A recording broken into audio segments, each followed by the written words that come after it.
Waging war on counterintelligence. This is Richard Land Live. Grab your phone and make a landline. 888-324-8456. That's 888-324-8456.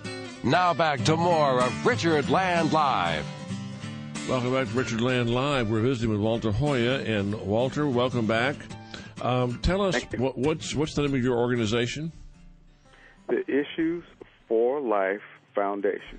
Okay, and the website is Issues, Arabic number 4, Life, Issues, www.issues4, Arabic 4, life.org. That's correct. And we've had several folks call in who wanted to know the spelling of Ma'afa. Obviously, they want to go to that website. Now, Ma'afa is an African term for some kind of a profound emergency. Is that what it is? Destruction. Walter, we were talking about the fact that the abortion rate is so much higher in the African American community than it is in either the Anglo or the Hispanic or the Asian community, that it has now dropped the birth rate down to 1.9 per mother, which is below the replacement rate, which is 2.1. Talk to us about the numbers, just the sheer numbers involved. The numbers are staggering. Consider the National Vital Statistics report that tells us for every 100 live births in the African American community, there are 77 abortions. So we're looking almost at a 1-to-1 ratio. This same entity tells us that about 43% of all pregnancies in African American community end in abortion. So about half of our pregnancies are just destroyed by abortion. According to the Allen Guttmacher Institute, 30% of all abortions in the country come from the African American community, but you got to understand that we are about 12% of the population.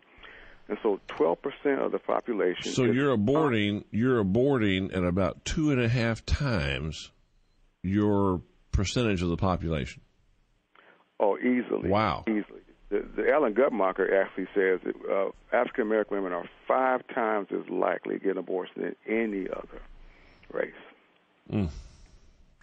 Now, look, to me, this is such an anomaly, Walter, because you have the African American community, when they decided to remake the Bishop's Wife movie, they set it in a black community because the black community is the only community in America where the church was still considered to be the center of the neighborhood. It wouldn't have been credible to have the church be the center of the community in the white community or in the Hispanic or the Asian community. And yet this kind of thing goes on. Why is it that African American pastors are not, raising the roof over this? Why? Jesse Jackson used to be pro-life. What happened? He sure did. Well, there are 4 reasons why African American pastors don't engage in this life issue in the pro-life community. And number one is that they're post-abortive, Richard.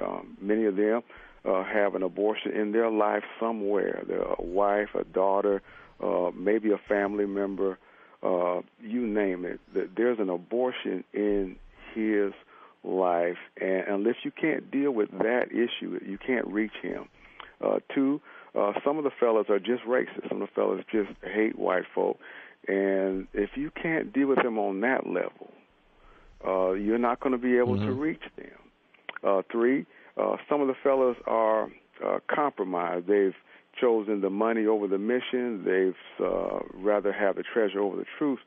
And because their jobs are at risk when they preach this from the pulpit, many of them have chosen just not to do it and remain silent in order to maintain their positions.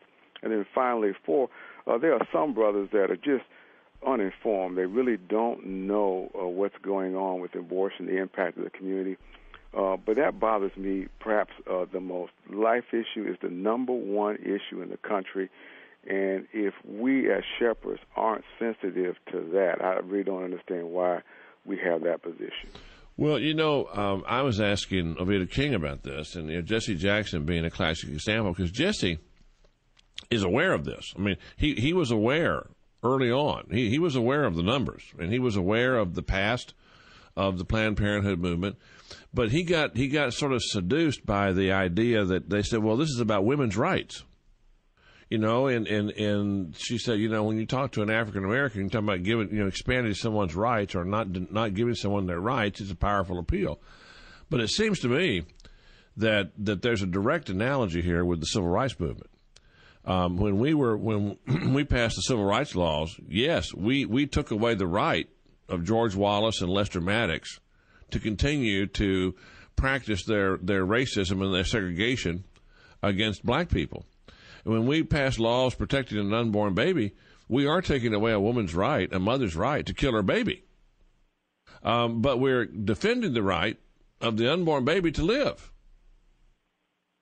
Oh, is there something wrong with my logic there? No. There's no question about that. And if we're going to be honest with ourselves, we have many laws in place that check our behavior, that allow us to remain civil with one another. So, Richard, your logic is not in place. We are defending the right of that child to be born, to have life. The child is a person, and persons are not property. And oftentimes abortion every time just treats the child as sheer property, and we legalize the murder of innocent human beings. Mm. Well, do you see progress in the general community, in the majority community? We are seeing tremendous progress. We are seeing, for the first time since they started doing the polling, the majority of Americans describe themselves as pro-life. Are you seeing a similar shift in the African American community? I am. There's a movement called personhood, and personhood is the only pro-life strategy that does not embrace exceptions. And when we start talking about persons are not property, that rings really true in the heart of many or all African American churches, because we all can relate to being property and not being treated as persons. And when you relate it at that level, you can begin to see progress being made in terms of more and more of us becoming more engaged in the pro-life movement. Well, you've certainly got a task ahead of yourself, and we want to partner with you. We want to partner to pray with you that this scourge on the American society and on the African American community will be eliminated in the near future.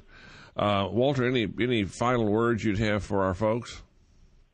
I want everyone to know that please do not underestimate the power of prayer. And then, two, I want everyone to know that abortion exists because Black America exists. And until Black Americans rise up, stop having abortion will just continue. So partner with us in prayer, partners with us in other practical areas that are very much needed. All right, well, thank you. Get the job done. Thank you, Walter. God bless you, and thanks for being with us.